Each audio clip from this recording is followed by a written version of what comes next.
You were taught that being kind would make people value you, so you became the reliable one, the understanding one, the one who says yes, the one who adjusts, the one who doesn't complain. And slowly, something strange happened. The more available you became, the less respected you felt. People interrupted you. They assumed you'd handle it. They expected you to sacrifice your time. They got comfortable crossing your lines. And you told yourself, it's fine, I'm just being a good person. But deep down, it didn't feel fine. There's a quiet resentment that grows when you constantly override your own limits. Not loud, not dramatic, just a steady weight. You smile on the outside, but inside you feel unseen, taken for granted. Replaceable. Here's the hard truth. Kindness without boundaries does not create respect. It creates convenience. When you are always available, you are rarely valued. When you never say no, your yes loses power. When you apologize for existing, people stop noticing your presence. This isn't about becoming cold. It's about becoming clear. You don't need to be less kind. You need to stop betraying yourself in the name of kindness. There is a difference between being generous and being compliant, between being warm and being weak, between being helpful and being used. Most people never learn that difference.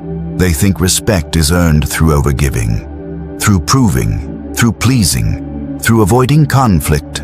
They shrink their voice so others feel comfortable. They swallow opinions so nobody feels challenged. They trade honesty for harmony. But harmony built on self-erasure is not peace. It is quiet self-abandonment. And people can feel it. Respect is not about how much you give. It is about how solid you stand. When your words are measured, when your tone is steady, when your limits are visible, when your no does not tremble, something shifts. People lean in differently. They speak to you differently. They think twice before crossing you. Not because you became aggressive, but because you became grounded. In this audiobook, you are going to learn something most people never practice. How to remain kind while being unshakable. How to speak calmly without sounding uncertain. How to say no without guilt. How to set boundaries early instead of exploding later. How to stop explaining yourself to people who never asked you to. You will learn how to detach from the need to be liked. Because being liked and being respected are not the same currency. One makes you socially comfortable. The other makes you powerful. There will be moments when you feel the urge to soften your words, to add an extra apology, to over-explain your decision, to say yes just to avoid tension. That urge is old conditioning. You are not here to eliminate kindness, you are here to upgrade it. Real strength is quiet. Real authority is calm. Real confidence does not beg for approval. Imagine walking into a room and not needing to impress anyone. Imagine saying, "That doesn't work for me," without your heart racing. Imagine holding eye contact after you speak instead of looking down. Imagine helping people because you choose to, not because you're afraid not to. That is what changes everything. You can be warm without being walked over. You can be generous without being drained. You can care deeply without collapsing your standards. The world does not respect unlimited access. It respects clear limits. Over the next hour, you will reshape how you show up in conversations, in relationships, at work, in your own mind. You will notice the small habits that quietly reduce your presence, and you will replace them with behaviors that signal stability. This is not about dominance, it is about self-respect. Because once you respect your own time, your own space, your own energy, others begin to adjust automatically. They don't respond to your kindness, they respond to your certainty. And certainty comes from knowing where you stand. So if you have ever felt overlooked, if you have ever said yes when you meant no, if you have ever felt exhausted from being the good one, this is where that pattern ends. You don't need to harden your heart. You need to strengthen your spine. Stay with me. By the end of this, you will not only understand why people have been underestimating you, you will know exactly how to change it. And if this message resonates with you, share this audiobook with someone who is kind, generous, and silently tired of being taken for granted. Because kindness is powerful, but only when it stands on boundaries. Chapter 1. The Hidden Cost of Being Too Nice. There is a moment most people never talk about. It happens after you agree to something you didn't want to do. You smile, you nod, you say, "Sure, no problem." Then you walk away feeling smaller. Not angry, not explosive, just drained. That feeling is the hidden cost. Being too nice doesn't destroy you in dramatic ways. It erodes you quietly, a little at a time. Every time you silence your preference, every time you minimize your discomfort, every time you tell yourself it's not a big deal, it becomes a big deal because every ignored boundary sends a message, not to others first, but to you. It says, my time is negotiable, my comfort is optional, my needs come last. And once you repeat that message, is negotiable, my comfort is optional, my needs come last. And once you repeat that message enough, your nervous system starts believing it. You begin to expect to be overlooked. You anticipate being interrupted. You assume your opinion carries less weight. You adjust before anyone even asks you to. That is the psychological tax of excessive kindness. Let me tell you about Daniel. Daniel was competent, reliable, the kind of employee every company says they appreciate. He stayed late, covered shifts, took on extra projects without complaint. If someone forgot something, Daniel handled it. At first, he was praised. Then something changed. He stopped being thanked and started being expected. Colleagues would drop tasks on his desk with a casual, "You're better at this anyway." His manager assumed he would always pick up the slack. Meetings moved forward without his input because Daniel's flexible. He wasn't flexible. He was afraid of being difficult. He told himself he was being a team player. But at home, he felt resentful, yes, exhausted, invisible. The breaking point wasn't dramatic, it was small. Someone else got promoted, someone less capable, someone who said no more often, someone who didn't stay late. That's when Daniel realized something uncomfortable. He was respected for his reliability, but not valued for his boundaries. You see, respect does not grow from sacrifice alone. It grows from perceived strength. When people sense that you will always bend, they stop treating you like something solid. This doesn't mean people are evil. It means they adapt to what you allow. Human behavior follows reinforcement. If every request is met with compliance, the requests increase. If every inconvenience is absorbed without protest, the inconveniences multiply. You are teaching others how to treat you, and the lesson might not be what you intended. As there is another cost most people ignore: internal fragmentation. When your outer behavior doesn't match your inner truth, you split.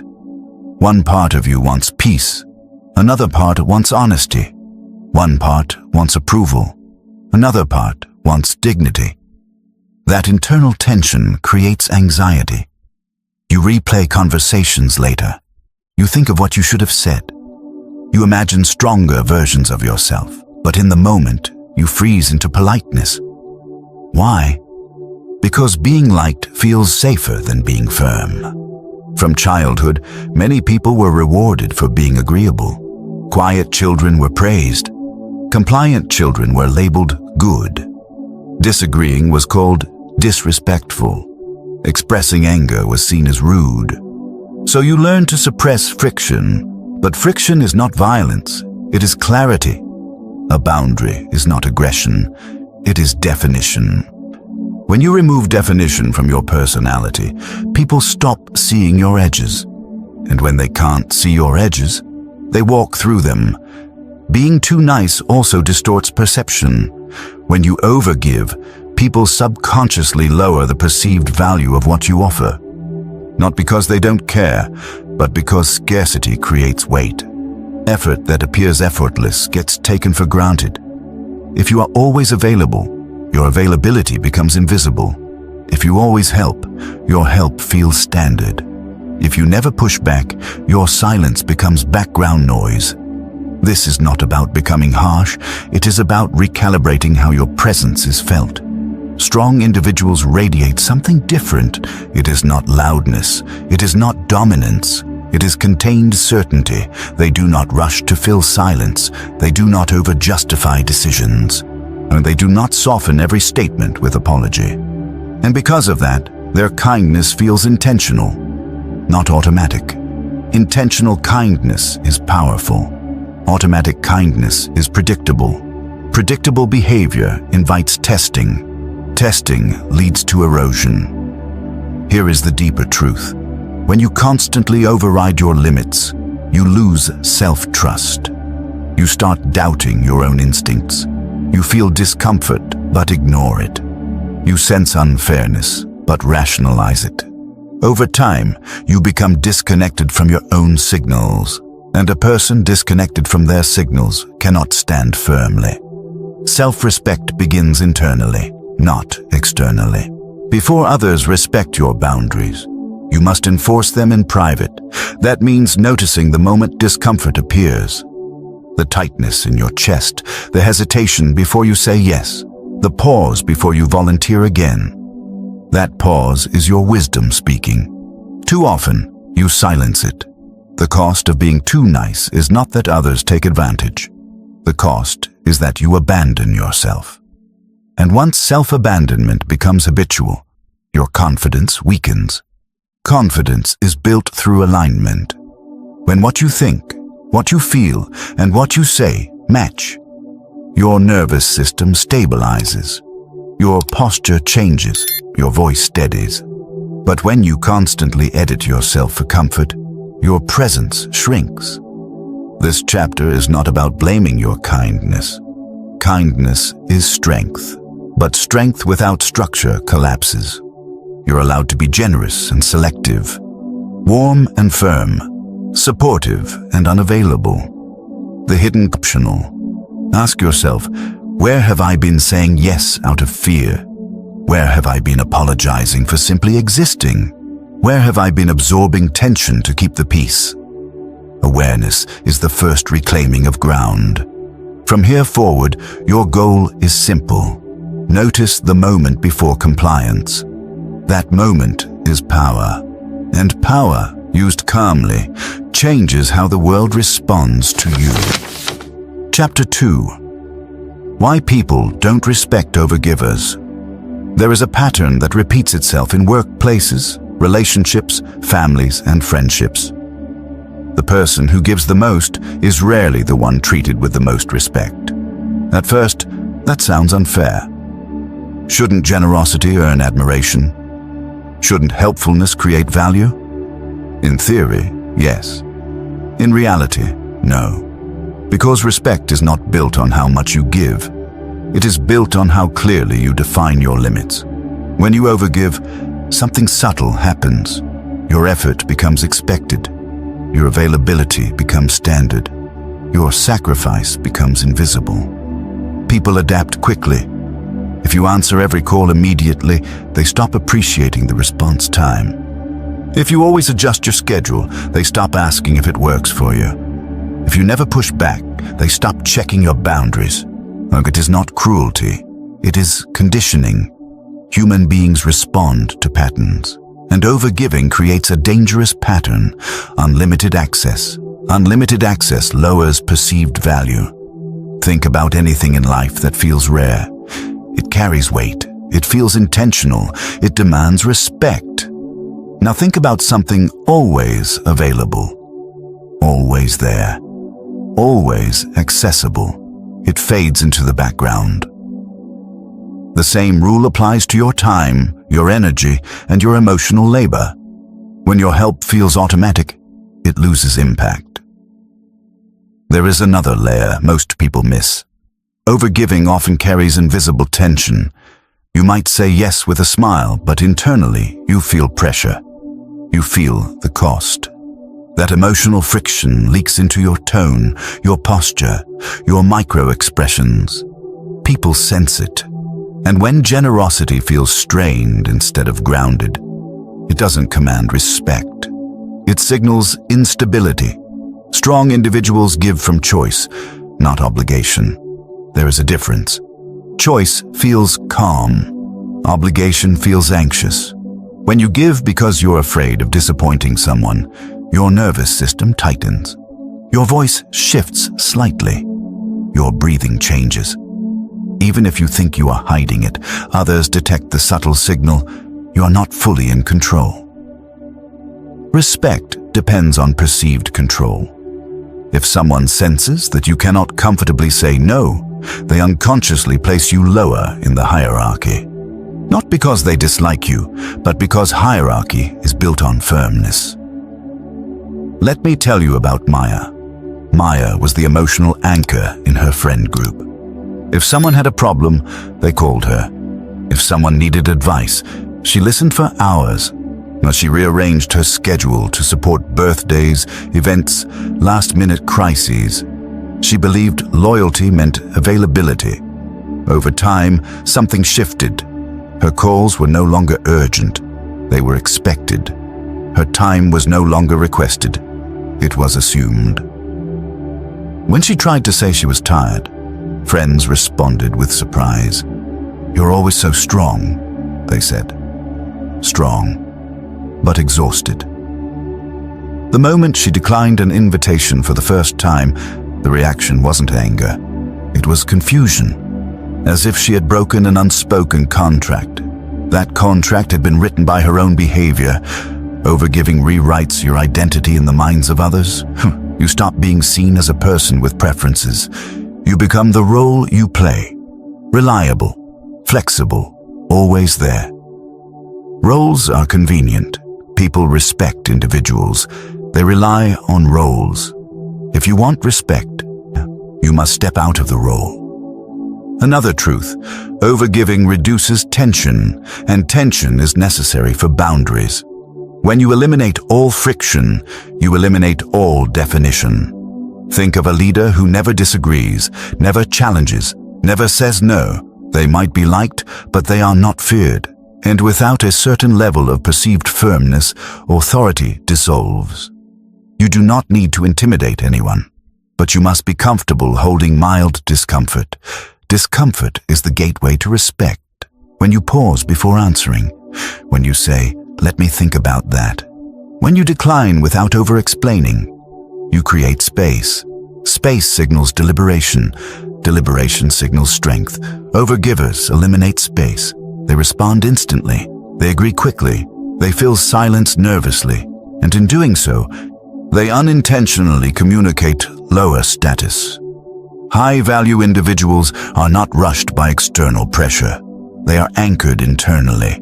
Their time is not open-ended. Their energy is not limitless. Their availability is not assumed. And because of that, when they choose to give, it feels intentional. Intentional generosity feels powerful. Automatic generosity feels ordinary. Another reason overgivers lose respect is predictability. If I know you will always say yes, I do not need to negotiate. If I know you will absorb the inconvenience, I do not need to consider your comfort. Predictability without boundaries creates exploitation. Not malicious exploitation, passive exploitation. It grows quietly. At first, it is small favors, then larger ones, then expectations, then entitlement. The shift is gradual. One day, you realize people are not asking anymore. They are informing. That is the moment respect has already declined. You might think that they are informing. That is the moment respect has already declined. You might think the solution is to give less abruptly. That can create shock. The real solution is to recalibrate your pace. Delay your responses. Silence is powerful. When someone asks you for something, count to 3 before answering. Breathe once. Feel your body. Notice if there is tension. Notice if your yes is automatic. If it is automatic, it is not intentional. And if it is not intentional, it weakens you. Start small. Instead of saying, "Sure," say, "I'll check and get back to you." Instead of volunteering immediately, wait to see if someone else steps up. Instead of over-delivering, deliver exactly what was agreed upon. You are not becoming selfish, you are restoring balance. Balance generates respect. When others realize your time is not endlessly accessible, they become more mindful. When they see that your energy has limits, they become more appreciative. When they understand that your yes must be earned, they treat it with weight. This is not manipulation, it is alignment. You are teaching people how to value you. The moment you stop overgiving, something surprising happens. Some people pull back. That reaction reveals who valued you and who valued your utility. Do not panic when that happens. Stability attracts respect. Desperation attracts use. Your goal is not to become distant. Your goal is to become deliberate. Deliberate in what you accept. Deliberate in what you decline. Deliberate in how you show up. Because respect does not follow generosity alone. It follows strength expressed calmly. And strength begins the moment your giving becomes a choice, not a reflex. Chapter 3. Stop apologizing for existing. There are words that quietly shrink your presence. They seem harmless, polite, soft, but repeated daily, they train people to see you as smaller than you are. The most common one is this: sorry. Not for mistakes, not for real harm, but for existing. Sorry to bother you. Sorry if this is a dumb question. Sorry, just checking in. Sorry, can I ask something? Listen closely to what those phrases imply. They imply intrusion, they imply inconvenience, they imply low value. When you apologize before you speak, you lower your status before the conversation even begins. You may think you're being courteous. What you're actually signaling is uncertainty. Over-apologizing is a subtle form of self-doubt made audible. It comes from a fear of taking up space. Space in conversations. Space in decisions. Space in rooms. You learned somewhere along the way that minimizing yourself kept you safe. That being non-threatening kept you liked. That softening your presence avoided conflict. But minimizing yourself also reduces your influence. There is a difference between humility and self-erasure. Humility is quiet strength. Self-erasure is chronic shrinking. One builds respect, the other dissolves it. Let me show you how this plays out. Imagine two people entering a meeting. One says, "Sorry I'm late. Traffic was crazy." The other says, "Thank you for waiting." The first focuses on apology. The second reframes with gratitude. Both acknowledge the situation. Only one preserves authority. Language shapes perception. Every time you apologize unnecessarily, you train others to view your presence as slightly disruptive, slightly inconvenient, or slightly less justified. And perception compounds. A manager who constantly says, "Sorry, but can we?" sounds unsure.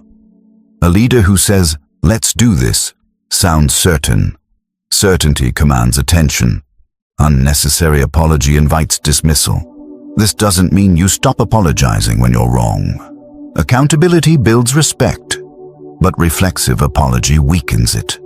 Notice when you say sorry out of habit rather than responsibility.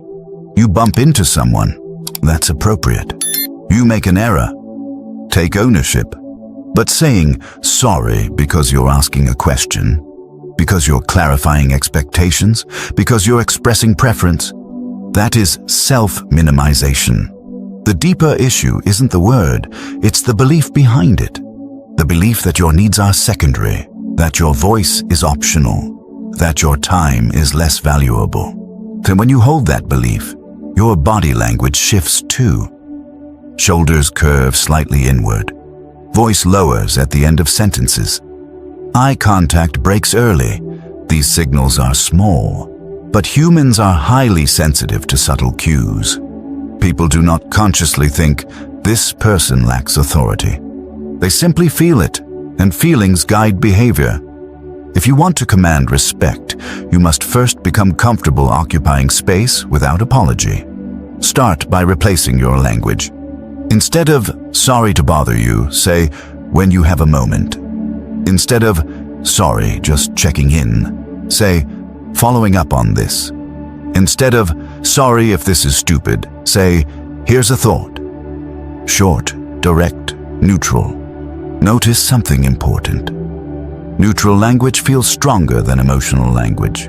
When you oversoften, you leak emotional energy, and you ask for permission before stating reality. Strong communicators do not ask permission to exist. They state, they pause, they let the words stand. There is also a psychological trap tied to over-apologizing, guilt conditioning. If you apologize constantly, you begin to feel guilty even when you've done nothing wrong. You internalize responsibility for others' reactions. Someone seems upset, you apologize. Someone looks stressed, you assume it's you. Someone disagrees, you soften your stance. This creates instability. When you take responsibility for everything, you lose clarity about what is actually yours. Respect requires clarity. You must know what is your fault and what is not. You must know when to stand firm and when to correct yourself. If everything triggers an apology, nothing feels solid. Here is a powerful exercise. And for the next 24 hours, track every time you say sorry. Write it down. At the end of the day, review the list. How many were necessary? How many were reflexive? How many were rooted in fear? Awareness alone changes behavior. The second step is tolerance. When you stop apologizing reflexively, you will feel discomfort. Silence will feel longer. Requests will feel heavier. You may worry you sound cold. That discomfort is growth. You're expanding your tolerance for occupying space. Strong presence is built through tolerating mild social tension without collapsing. You do not tension without collapsing. You do not need to be aggressive. You need to be steady. Steady voice. Steady eye contact. Steady breathing. If someone reacts negatively because you didn't cushion your words with apology, observe their reaction without absorbing it. Their discomfort does not mean you are wrong. It simply means the dynamic shifted, and shifts create friction before stability returns. Over time, something remarkable happens. When you remove unnecessary apologies, your speech becomes cleaner, more precise, more deliberate. Your words carry weight. You stop rushing to fill silence. You stop explaining yourself unnecessarily. You begin speaking in statements rather than permissions. I need this done by Friday. That doesn't work for me. I disagree. Simple sentences. No apology attached. When used calmly, they transform how others respond, because underneath language is posture, and underneath posture is belief. When you believe your presence is legitimate, so your communication changes automatically. You no longer ask to be heard. You assume you will be, and that assumption shifts everything. This chapter is not about hardening your tone. It is about removing the habit of shrinking. Every unnecessary apology is a micro-withdrawal from your authority. Stop withdrawing. Your voice does not need permission. It needs stability. And stability begins the moment you stop apologizing for taking up space. Chapter 4. Learn to say no. Without explaining. There is a specific moment that reveals whether you command respect or quietly surrender it. It is the moment after you say no. For many people, the word leaves their mouth, and panic follows, so they begin to explain. I can't because I'm really busy. I would, but I have so much going on. I wish I could, but maybe next time. I'm sorry, I just... Notice what's happening. The no is spoken, then it is diluted. Explanation often comes from fear. Fear of being misunderstood. fear of seeming rude, fear of disappointing someone, fear of losing approval. But here is the uncomfortable truth. The more you explain your no, the less solid it sounds. Explanation invites negotiation. When you give reasons, you hand the other person material to argue with. I'm busy. Okay, but this will only take 5 minutes. I have a lot going on. Everyone does. This is important. I'm tired. Just push through. Now you are trapped in defense. You are no longer setting a boundary. You are justifying your existence. Strong boundaries are not debates. They are statements. There is a powerful difference between these two sentences. I can't help this weekend because I'm overwhelmed and I've had a long week and I really need rest. And I'm not available this weekend. Both communicate the same outcome. Only one invites negotiation. When you over-explain, you signal uncertainty. When you speak briefly, you signal finality. This does not mean you become robotic or cold. It means you trust that your decision is enough. If someone asks you to stay late at work, try this. That won't work for me today. Pause, and silence will feel uncomfortable. Let it. Do not rush to fill it. Silence after a boundary reinforces strength. Most people collapse into explanation because they cannot tolerate the tension that follows refusal. They want to repair the discomfort instantly. But that discomfort is not danger. It is adjustment. People are adjusting to a new version of you, a version that does not automatically comply. Let me tell you about Aaron. Aaron was known as the dependable one in his department. Whenever a project fell behind, he stepped in. Whenever a teammate missed a deadline, he absorbed the impact. One day, his manager asked him to take on yet another urgent assignment. Normally, Aaron would say yes. This time, he paused. He felt the familiar pressure rise in his chest, the instinct to agree, the reflex to prove himself. Instead, he said, calmly, "I can't take that on right now." Silence. His manager stared for a moment. Aaron resisted the urge to explain. He didn't mention workload. He didn't justify. The manager nodded slowly. "Okay, I'll reassign it." That was it. No argument, no backlash, no catastrophe. Aaron later realized something important. The fear of saying no was larger in his mind than in reality. Most people expect resistance because they've trained others to expect compliance. When you shift that pattern, there may be surprise, not hostility. And even if there is resistance, it is information.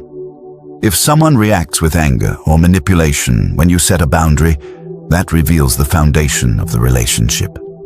Respect does not punish boundaries. Entitlement does. There is another trap people fall into, and they say no, but they offer alternatives immediately to soften the blow. "I can't do it tonight, but maybe tomorrow, or maybe I can help a little, or maybe I can..."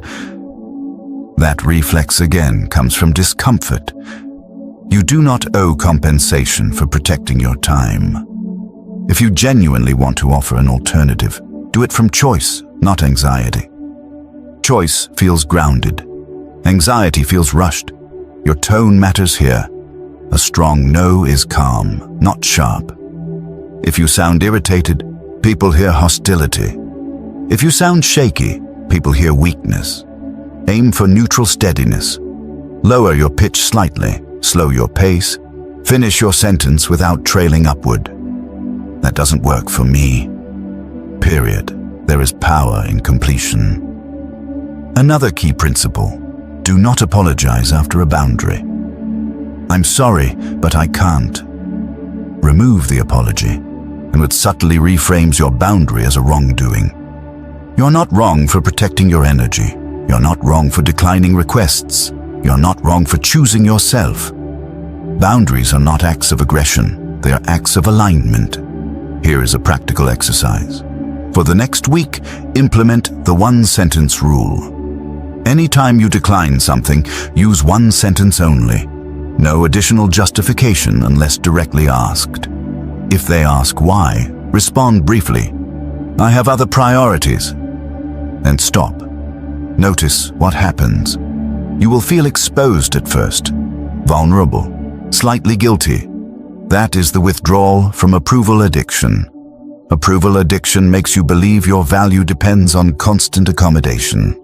Breaking that addiction requires repetition. Each time you say no and survive the discomfort, your nervous system recalibrates. You realize the world does not collapse. You realize people adjust. You realize that your worth does not decrease when you protect your time. Over time, something shifts internally.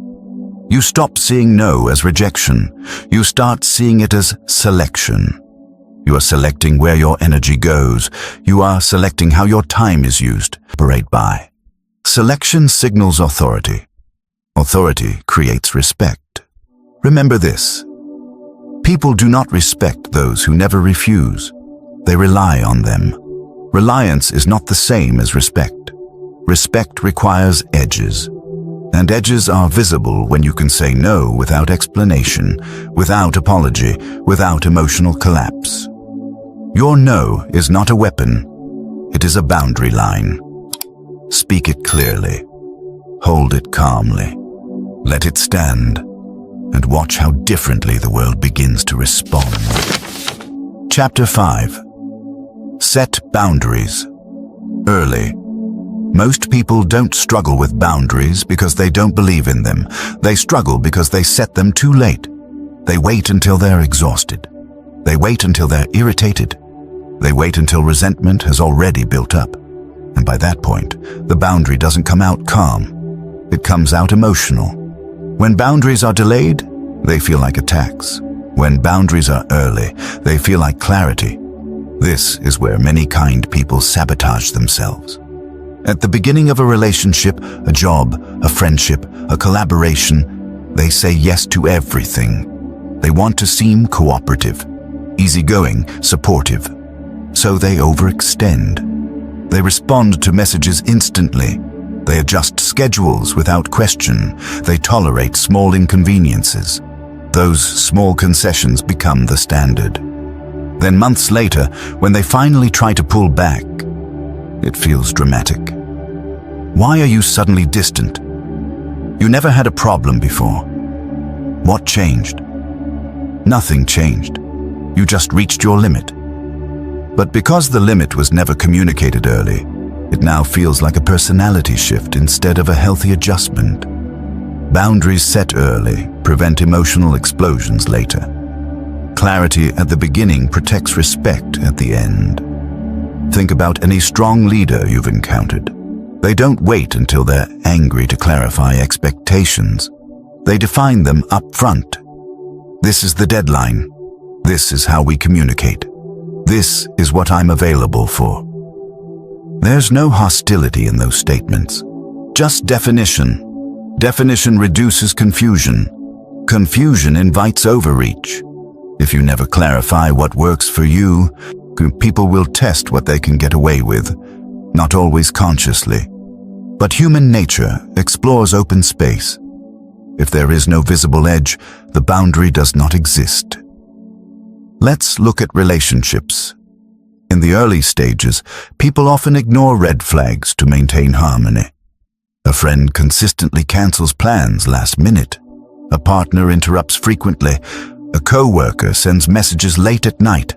Instead of addressing it immediately, you tell yourself it's not a big deal. But it becomes one. Each unaddressed pattern reinforces itself. By the time you speak up, the behavior feels normal to the other person. Now you're not just setting a boundary. You're breaking a routine. Breaking routines creates friction. That friction feels heavier than it would have if you had addressed it early. Early boundaries are light. Late boundaries are heavy. Imagine starting a new job and saying calmly, "I don't check emails after 7 p.m., but I'll respond first thing in the morning." That's clear. No anger, no defensiveness, just structure. Now imagine answering emails at midnight for 6 months, and then suddenly saying you won't anymore. The same boundary now feels disruptive, not because it's wrong, but because you trained others to expect access. People adapt quickly to patterns. Your early behavior writes the script. If you want to command respect, you must write that script intentionally. There is another benefit to early boundaries. They filter people. Strong individuals respect clarity. Those who push back aggressively at reasonable boundaries reveal their mindset early. That information is valuable. It saves you time. It prevents deeper entanglement with people who only value convenience. Setting boundaries early also reduces internal stress. When expectations are clear, you don't constantly anticipate conflict. You don't overthink messages. You don't rehearse conversations in your head. You operate from structure. Structure creates stability, and stability is attractive. Here is the practical shift. Stop waiting for discomfort to become unbearable. Address small issues calmly, immediately. If someone interrupts you repeatedly, say, "Let me finish." Simple. If someone consistently shows up late, say, "I need us to start on time." Direct. If someone asks for favors frequently, say, "I can't take that on regularly." Notice the tone, neutral, grounded, brief. You do not need long speeches. You need steady delivery. And another powerful tactic is expectation framing. Before a project begins, say, "I'll need 2 days' notice for changes." Before agreeing to help someone, say, "I can do this once, but not every week." Before entering a collaboration, say, "Clear communication matters to me." When you define standards up front, you reduce the chance of resentment later. Resentment is often delayed communication. It builds quietly when you tolerate behavior that violates your preferences. Then one day, you snap. And snapping damages credibility. Calm consistency builds it. If you've already delayed boundaries in certain areas, it's not too late. But you must accept that adjusting patterns may create temporary tension. Expect that. Do not interpret it as failure. When you shift your standards, the environment recalibrates. Some people will adapt. Some may resist. The resistance is not your responsibility. Your responsibility is clarity. There is strength in saying early on, "This works for me. This doesn't." No apology attached. Boundaries are not walls, they are guidelines. Walls block connection. Guidelines shape it. If someone reacts to your guideline as if it's a wall, that tells you more about them than about you. Remember this: kindness without structure invites confusion. Structure with kindness invites respect. You can smile and still be firm. You can be warm and still be clear. Setting boundaries early is not about control. It's about alignment. Alignment between what you value and how you allow yourself to be treated. The earlier you define your edges, the less often you will need to defend them. And the less you need to defend yourself, the more stable your presence becomes. Stable presence commands respect quietly. It does not demand it. It simply embodies it. Set the line early. Then stand by it calmly. Chapter 6. Detach from approval. There is a silent addiction that keeps many kind people small. It is not money. It is not power. It is approval. The need to be liked. The need to be seen as good, easy, helpful, agreeable. Approval feels safe. When people smile at you, when they thank you, when they say you're so nice, your nervous system relaxes. You feel accepted, included, secure. But approval is unstable. It depends on others' moods, on their expectations, on their comfort. And if your behavior is constantly adjusted to maintain approval, you lose internal stability. You begin to scan rooms before you speak. You monitor faces for reactions. You soften opinions to avoid tension. This is not kindness. It is hypervigilance. Approval-driven behavior creates a fragile identity because the moment someone disapproves, you feel shaken. A raised eyebrow feels like rejection. Silence feels like judgment. Disagreement feels like danger. So you adapt again. You shrink your stance. You change your tone. You apologize. And the cycle continues. Here is the reality most people avoid. If you want to command respect, you must tolerate being disliked occasionally. Not hated, not feared, but misunderstood at times. When you say no, when you enforce standards, when you speak directly, some people will feel uncomfortable. That discomfort does not mean you are wrong. It means you are no longer between connection and approval. Connection is mutual. Approval is hierarchical. When you chase approval, you place yourself beneath others' judgment. When you prioritize connection, you show up authentically and allow others to respond however they choose. Approval addiction often starts early. As children, we learned that pleasing authority figures earned safety. Smiling earned warmth. Agreeing earned reward. Disagreeing felt risky. That conditioning can follow you into adulthood. You may find yourself over-explaining to bosses, over-accommodating friends, softening your tone with strong personalities, not because you lack strength, but because your nervous system equates disapproval with danger. The first step in detaching from approval is awareness. Notice how often you adjust yourself to avoid discomfort. Do you change opinions depending on who is in the room? Do you hesitate to express disagreement? Do you feel anxious after asserting a boundary? That anxiety is withdrawal from approval dependency. This withdrawal is uncomfortable, but it is necessary. Let me tell you about Elena. Elena was charismatic and well-liked. Everyone described her as sweet. She avoided conflict at all costs. If two people argued, she mediated. If someone criticized her, she absorbed it quietly. One day, during a team meeting, a colleague dismissed her idea without consideration. Normally, she would smile and move on. This time, she paused. She felt the urge to retreat, to protect the image of being easygoing. Instead, she said calmly, "I'd like to finish my point." Silence. Her heart raced. She expected tension, but something else happened. The room shifted. People leaned in. The colleague nodded. Elena finished her thought. Later, several co-workers told her they respected how she handled it. That moment was not loud. It was steady. Since steadiness commands respect more than charm ever will. Approval often rewards compliance. Respect rewards consistency.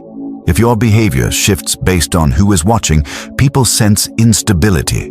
But if your tone remains grounded regardless of reaction, people sense strength. Strength does not beg to be liked. It simply exists. Here is a practical method to weaken approval addiction. Deliberately practice mild social discomfort. Express a preference that differs from the group. Decline an invitation without offering an elaborate excuse. State your opinion without cushioning it with humor. Then observe the outcome. Notice that nothing catastrophic happens. Your nervous system will calm faster each time. Another important shift: separate being disliked from being disrespected. So someone can dislike your boundary and still respect you. In fact, sometimes respect grows precisely because you held the boundary. Approval is emotional. Respect is structural. Approval feels warm. Respect feels solid. Warmth without solidity fades. Solidity without warmth intimidates. The balance is calm conviction. You can smile and still disagree. You can remain polite and still refuse. You can be generous and still selective. When you stop chasing approval, your decisions become cleaner. You choose based on alignment, not reaction.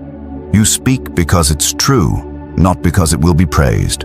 You decline because it protects your energy, not because it will be understood. And here is the paradox.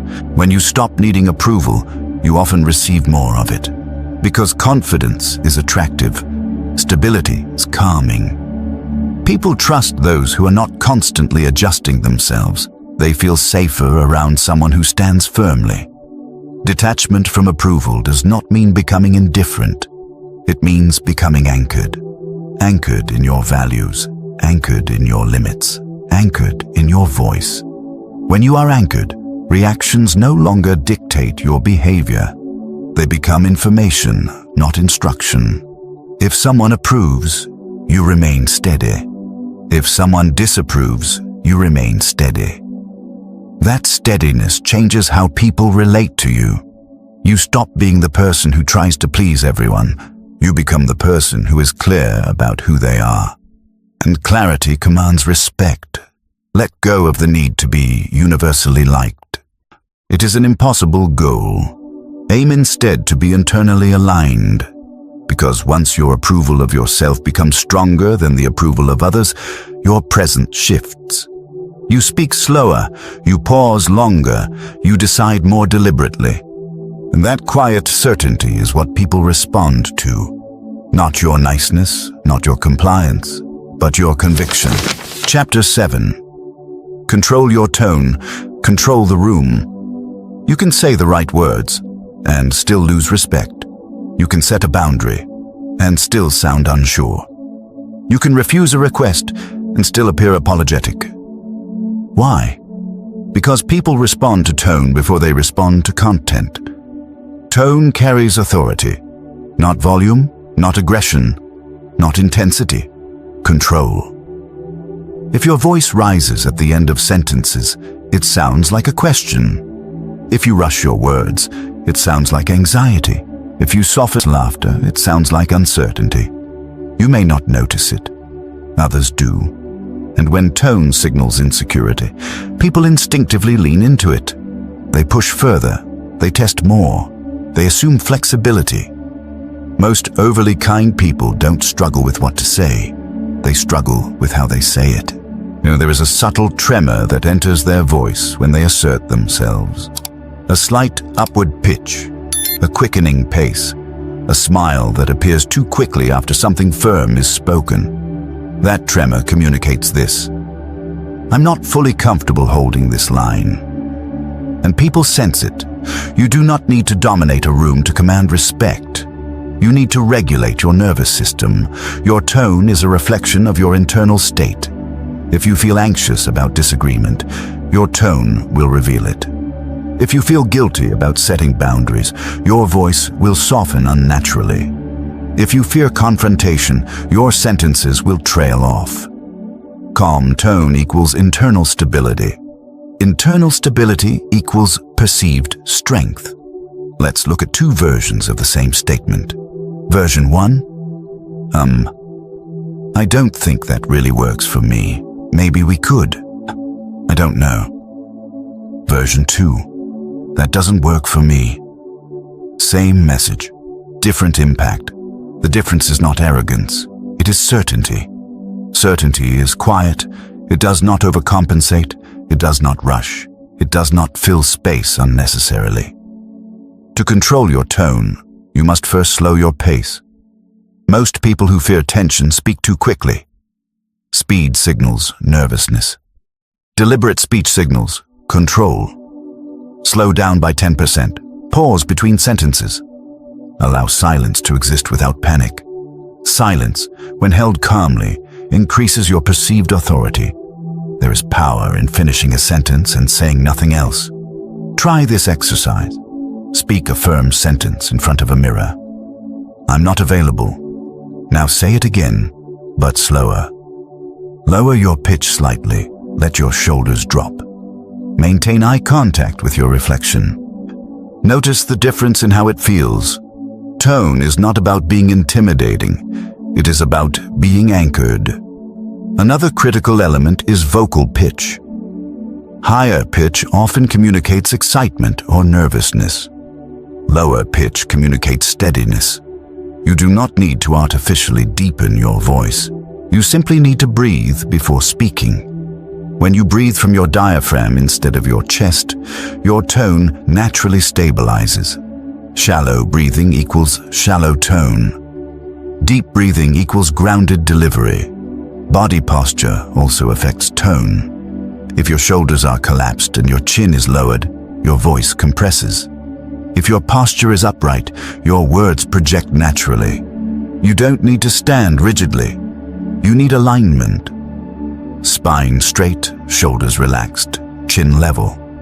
This posture sends a signal to your own nervous system. Stable. When your body is stable, your voice follows. There is another trap many kind people fall into. They smile constantly while delivering boundaries. A slight smile is fine, but smiling excessively when saying something firm dilutes the message. It subconsciously signals that you are softening the boundary to avoid discomfort. Practice a neutral expression, not cold, not stern, just neutral. Neutral expression with steady tone is powerful. Now consider eye contact. When you finish a firm statement, most people look away immediately. Looking away signals retreat. Instead, hold eye contact for 2 seconds after you finish speaking. 2 seconds feels long. That is why it works. Holding eye contact communicates that you stand by what you said. It does not require words. It reinforces authority non-verbally. Here's an example. Someone interrupts you mid-sentence. Instead of raising your voice, say calmly, "Let me finish." Then maintain eye contact. No anger, no extra explanation. The room will adjust. When your tone remains even, people perceive confidence. When your tone fluctuates nervously, they perceive flexibility. Flexibility is useful, but excessive flexibility dissolves respect. Calm tone also prevents escalation. If someone challenges you and you react emotionally, the interaction becomes about emotion. If you respond steadily, the interaction remains about substance. Calmness disarms tension. It communicates that you are not threatened, and people rarely challenge those who appear unthreatened. Remember this: you do not need to speak louder to command a room. You need to speak slower. You need to finish your sentences. You need to stop softening everything with apology. Tone is discipline. It requires awareness. Record yourself speaking in a normal conversation. Listen back. Notice where your voice rises. Notice where you rush. Notice where you add filler words like just, maybe, or kind of. Remove them gradually. Clean language. Clean tone. There is something deeply reassuring about someone whose voice does not shake under pressure. That reassurance creates trust. Trust creates respect. You're not trying to intimidate anyone. You're training your nervous system to remain steady when asserting yourself. Steadiness is magnetic. When you control your tone, you control perception. When you control perception, you shape how others respond. And when your words are delivered calmly and firmly, they land with weight. Not because they are loud, but because they are anchored. Control your breath, control your pace, control your posture, and you will notice something powerful. The room begins to adjust to you, not the other way around. Chapter 8. Replace. Kindness with standards. Kindness is a virtue. Standards are a structure. Without structure, virtue collapses.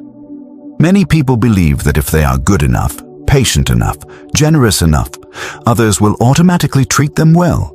That belief sounds noble. It is also incomplete, because people do not rise to your intentions. They rise, or fall, to your standards.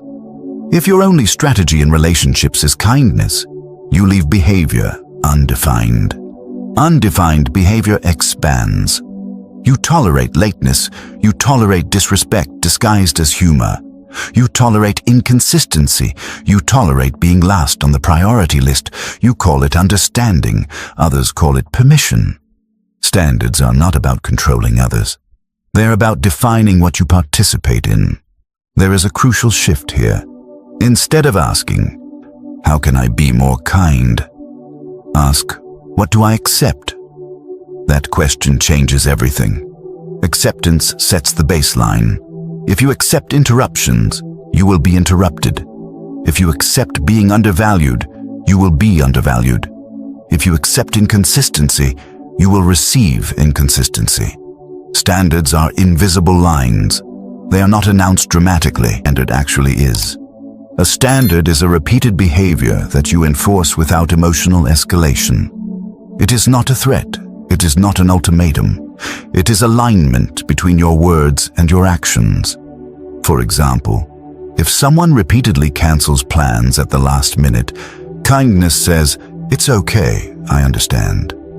Standards say, "If you cancel again without notice, I won't reschedule." Calm, clear, followed through. And the power is not in the sentence. The power is in the follow-through. Most people state boundaries once and then collapse under pressure. When they fail to follow through, their credibility decreases. Kindness without follow-through becomes noise. Standards with consistency become identity. When people know that your words match your actions, they adjust automatically. They don't need reminders. They don't test repeatedly, because testing yields the same outcome. There is a misconception that standards make you rigid. They don't. They make you predictable in a stable way. Predictability in values builds trust.